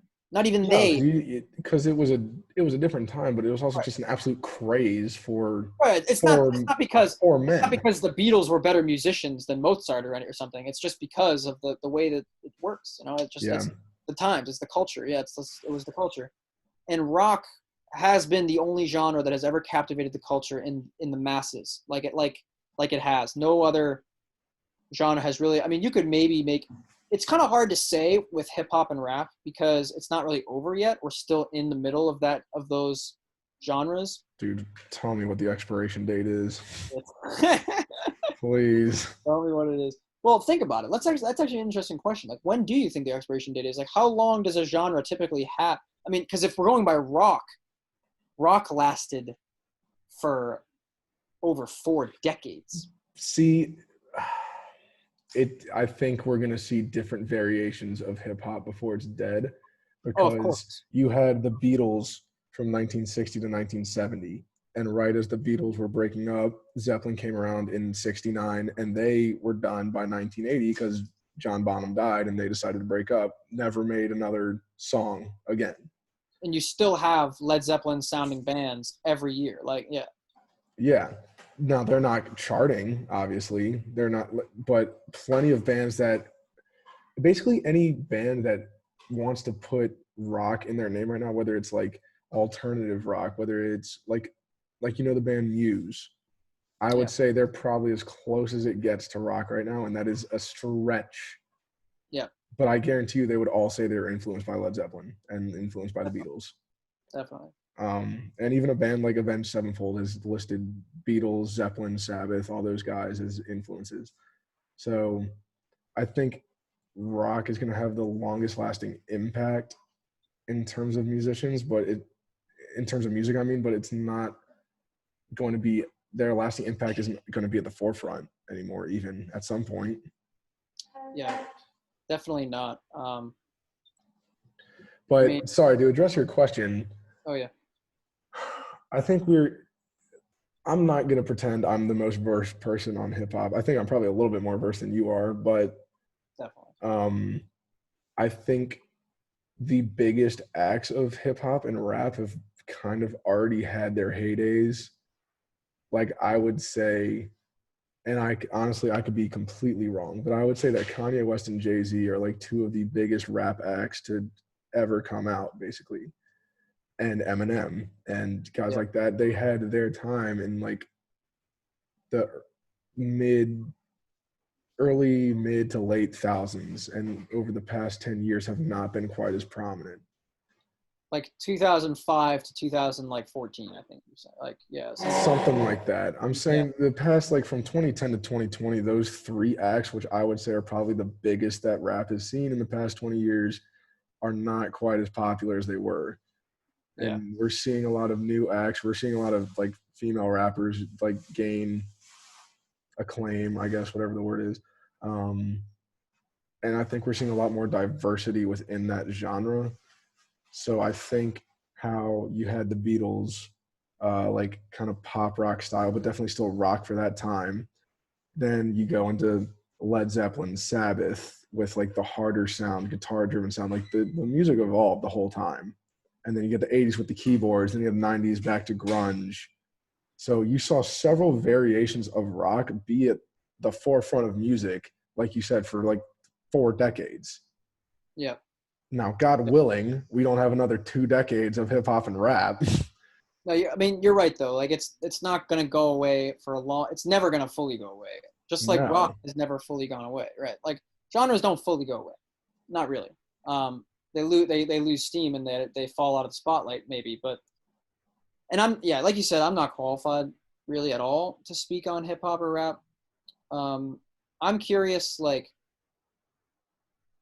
the thing that worries me or concern, or maybe not intrigues would be another word. It doesn't necessarily, it's concerning and intriguing, but the big thing with hip hop and rap is the use of basically like computers and music and technology. And not real instruments. Just completely non-real instruments, and just like the popular music nowadays is not like, there's not bands anymore. The band is a thing of the past. It's just artists who either have a team or just kind of come up with shit on the computer, and they sound engineer it, and then they write words, and that's kind of how you write songs now. So if that's the future of music, but simultaneously rap and hip hop have an expiration date, then what is the music going to sound like? Like what kind of music is going to come from computers and like this kind of format that's not rap and hip hop? What's it going to? So I think the answer to our question essentially is that rock is not going to go away, but it's also not going to come back. No. And that's just because, I mean, I don't want to insult anybody out there, but I think just the intelligence level of people, the musical intelligence has, for whatever reason, just totally plummeted. I mean, anybody that can honestly read the lyrics of take your average rap song with even your average rock song, it doesn't have to be like Stairway to Heaven lyrically or something, or Yeah. Comfortably Numb lyrically. Like, you can just take your average, and anyone that says that the two are equal or even stack up to the other, no, it doesn't. The problem is that Right. all anybody cares is, can they dance to it? Can they have a good time to the song? Which is not like what all music should be about. That is not what should overwhelmingly populate the radio. I agree. And that is all. It's shallow, man. I mean, it's just shallow music. And I mean, you're right. It sounds pretentious. It sounds really snobbish, and it sounds just downright insulting to say, because we're in the minority here. But it is. I agree. I think it's less intelligent music. And you know what, Connor? Though it's not their fault. It's not their fault, because it's not really that. It's really just like the age of new media and technology and social media, that and the internet. Really, it's the age of the internet that has done this. It's not really their fault. It's that, you know, people's attention spans have gotten shorter. They're consuming just like, you know, like more style, less substance. I mean, it's just the way that the world has gone in terms of how the internet and technology and media has shifted. And that's, I think, why it became so dominant, and more thoughtful kinds of music were kind of left behind. And I mean, yeah, like, and I mean, there's many different, I mean, you couldn't really, I think, understand this talking point unless you really painstakingly went through, like you said, the lyrics of music from the past, and lyrics from music of the present, like hip hop and rap, and from rock, and compared not only that, but compared like the musical theory between the two types of music. Like, you wouldn't actually be able to truly agree with that, like, unless you actually did that due diligence. But you could use like simple examples. Like, think about, like, I mean, again, neither of us were alive in this time, but you hear like people from our parents' generation all the time say, like, back in the day, back in the 70s, back in the 80s, back in the 60s, whatever, back in the glory days of rock music, when an album came out, like, when an album dropped and it hit record stores and it hit, you know, and you couldn't just fucking download it and stream it on Spotify. You had to go to the store and buy the album. That was such a big deal in the country that day, or in your community. Like, that does not happen anymore. That's not a thing. Music has gotten worse in a way. There's just less. You know what the other problem is that there's too much of it now. There's too much. I completely agree with that. I was about to say that we don't have any artists. Like, think about the day that, like, what's an example? Like Led Zeppelin 4 or Dark Side of the Moon or The Wall. Like, think about the day that those albums dropped. That is probably the only thing you heard. And I can't name any artist right now. And like I said, I'm not that in tune. Everybody's going to go listen to. And I'm not that in tune with the modern music, I guess. Like, I hope you've been able to tell that by now. Yeah. But like, all of our friends, or like most of our friends, especially some of my friends back home, are into that kind of music. They like tweet about it or post about it on Instagram or something like that or whatnot. Like, I don't even see anybody having a collective discussion about any albums right now, like, that are overwhelmingly popular. I don't see any person being so big and such a big musical deal that they are like dominating the world, like, basically. And you're never going to have another band like any of the ones that we've mentioned that people are just like racing down, because you can buy your tickets online, but also, like, you're never going to have a band that people are sprinting down, like taking buses and transferring to go to the box office to make sure they have their ticket. And you're just, like you said, it's just a different time period. I mean, which is fine, but rock isn't going to come back because there's not enough people right now doing anything different. You can look at a band like, we already mentioned them, Greta Van Fleet. They did not do a goddamn thing different. They're just I will give them credit. If you sound anything close to Led Zeppelin nowadays, like, you are doing something good. They are talented people. But they're not bringing anything new to the table. Nope. Nobody wants to hear a worse version of Led Zeppelin. That's not going to advance our genre of music. No. And then you look at a band like, I'd say there's some aspects of Imagine Dragons that are rock. God-awful band. They write the same song like 5 different ways, and these morons out there today just eat that shit up. And it's on every commercial for the NFL for the next season. It's in every stadium, because it's just people think that that is good music now, that that is like hard rock, and it couldn't be further. No. And the sad thing is that you have these bands, like you have Pearl Jam, you have Metallica, you have Foo Fighters, like they're getting old and their ideas are not going to be original and they're not going to live up to their previous ideas. Yeah. They can't keep recycling the same idea, but they also can't change enough, because if they change, then they're not rock anymore. There's no Yeah. solution for those bands, and there's no solution for the future of rock. And yeah, and it seems like we've almost gone back to like the early days of rock in a way where, like, if you are a new band that's making new rock music, you're kind of just totally underground. I mean,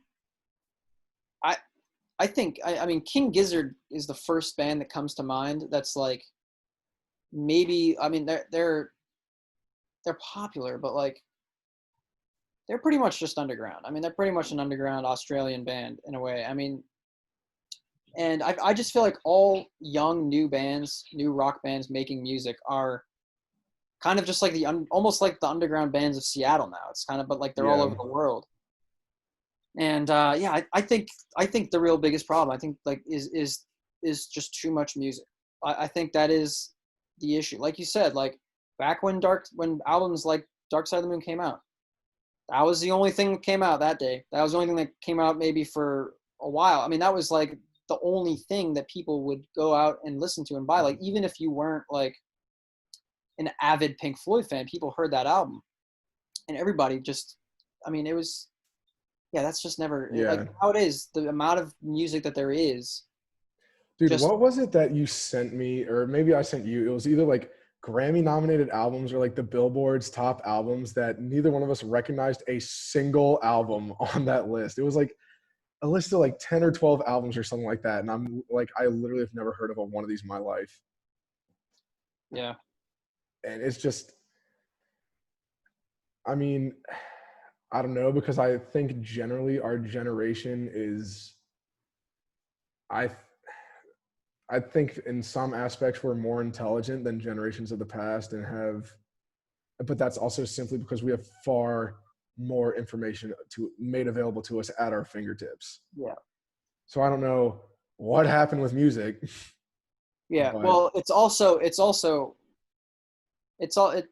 access to information has also harmed us in many other ways. Like, we might be smarter in some ways, but we're also way worse off in other ways, and way, like, I mean, as far as like dude, the amount of just overall entitlement and just like, we're getting into some shit here. I mean, we're getting into some shit, but just like generations now definitely don't have the same level of, I guess, I mean, this is gonna sound really cliche,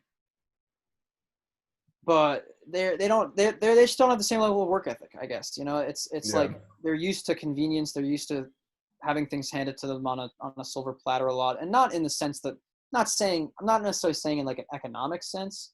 I'm not saying like they're used to, like wealth, but I'm saying that they're used to just convenience and like and a lot of like kind of immediate gratification type entertainment. And it's so the kind of music that we appreciate doesn't fit that kind of mindset or that kind of lifestyle. Like, I'm not sure what the right word is, like complex, whatever it is.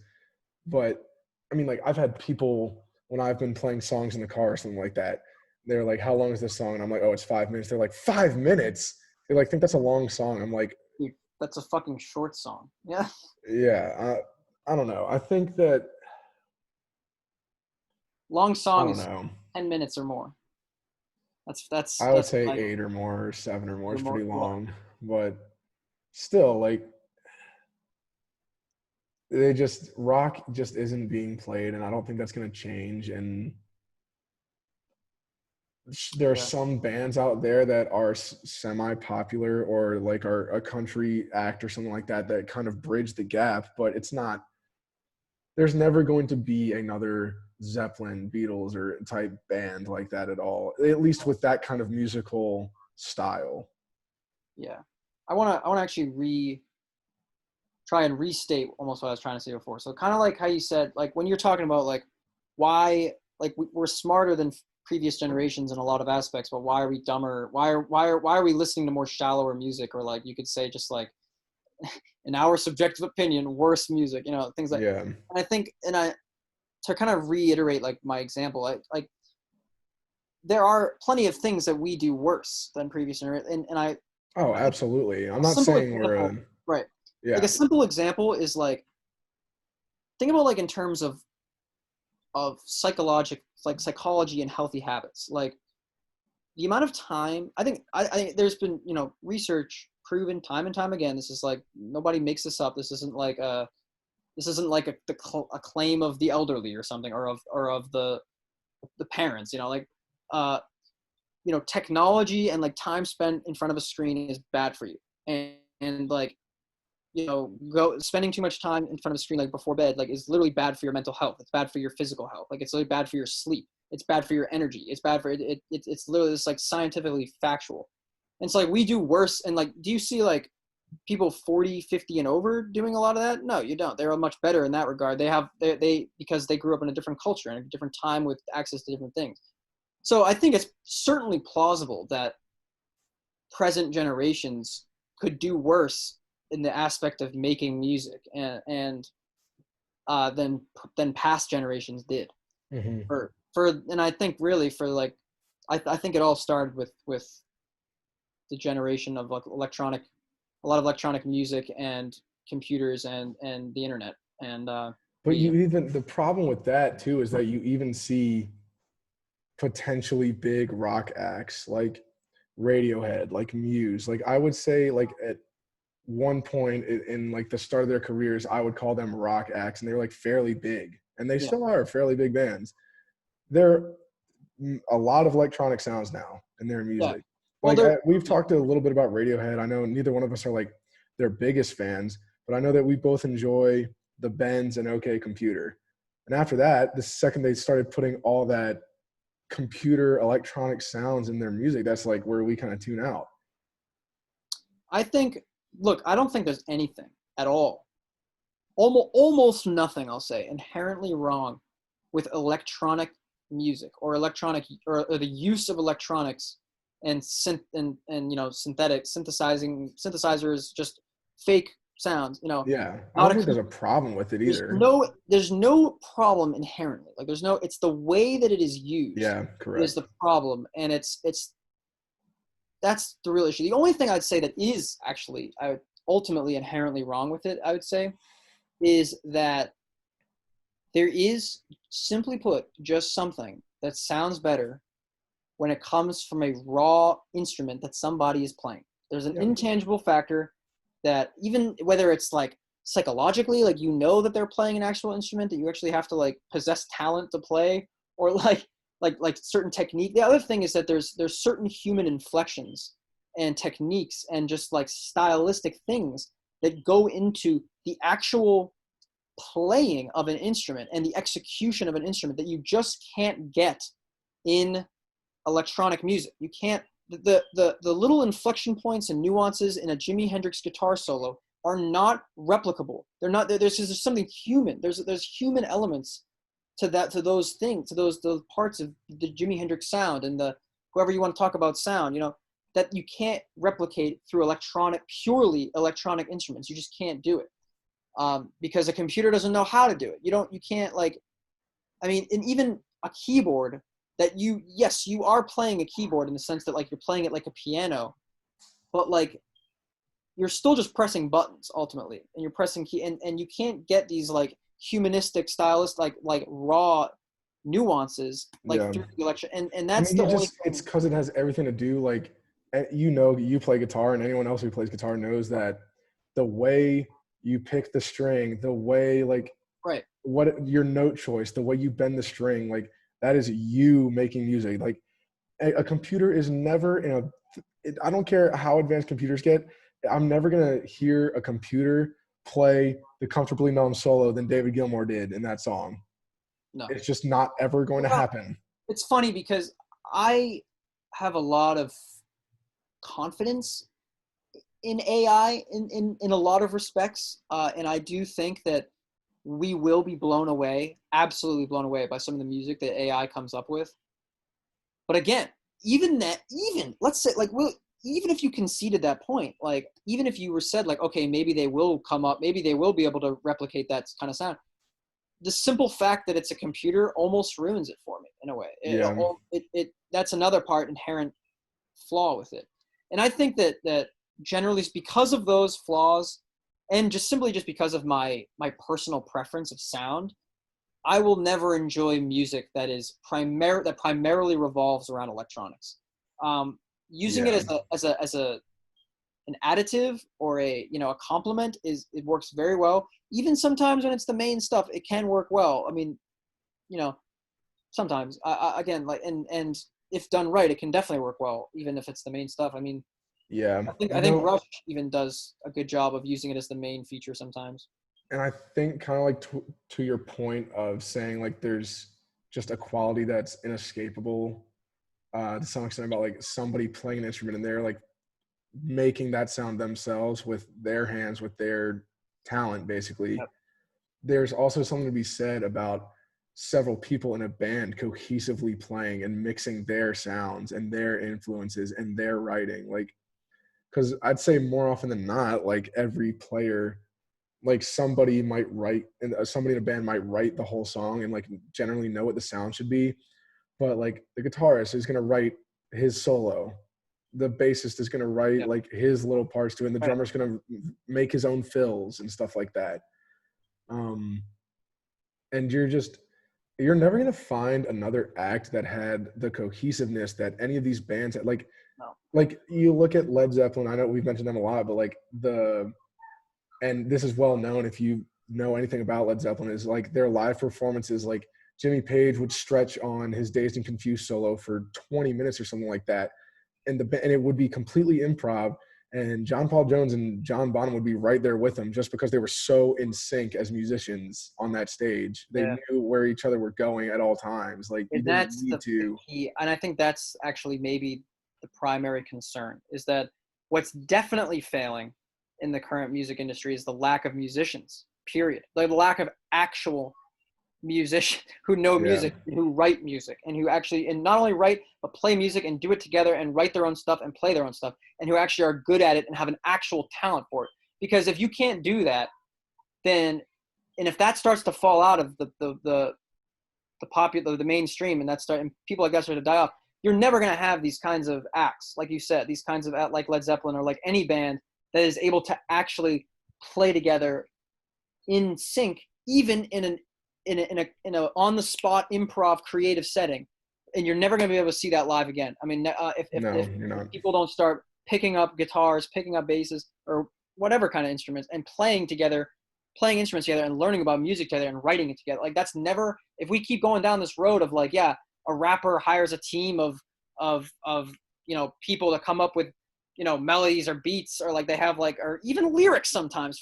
This happens a lot in hip hop, maybe not in rap so much, but like, or pop, maybe not hip hop, but pop, this happens all the time. So many people don't even come up with their own stuff. How are you ever going to create an authentic performance, like an authentic experience for people in a concert?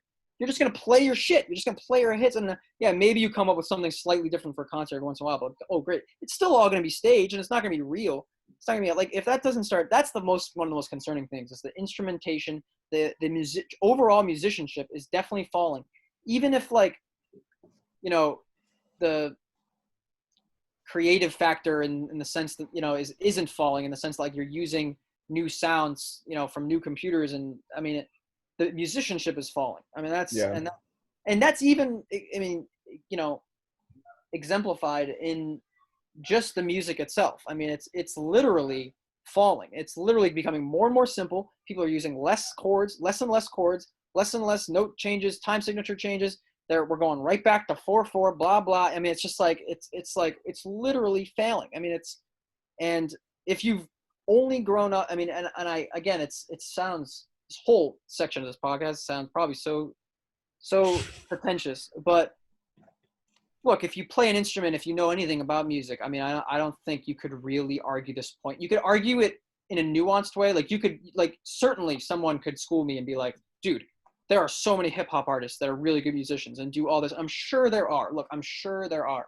Like, I don't doubt, and I know I'm ignorant in that regard, but overall, the big picture, what you hear on the radio, you turn on fucking Kiss 108, you know, whatever's in New England, like that, you know, that you're not from New England, you won't get that, I guess. But like, I mean, dude, it's none of that stuff's happening, and that whatever you're claiming is really good, you know, really good musicians, it's not, you don't hear it. And if you've only grown up listening to like rap and hip hop and pop and whatever, like, I mean, you might not get that, and you might not, if you never played an instrument and like learned about music before, that might just be a nonsense talking point, but it's the truth. I mean, it's just the truth. Yeah. I mean, probably make a lot of enemies with this. That's all right. We'll come out and quickly polarize our audience. We'll weed out the bad ones. Yeah, I think that's a good strategy, actually.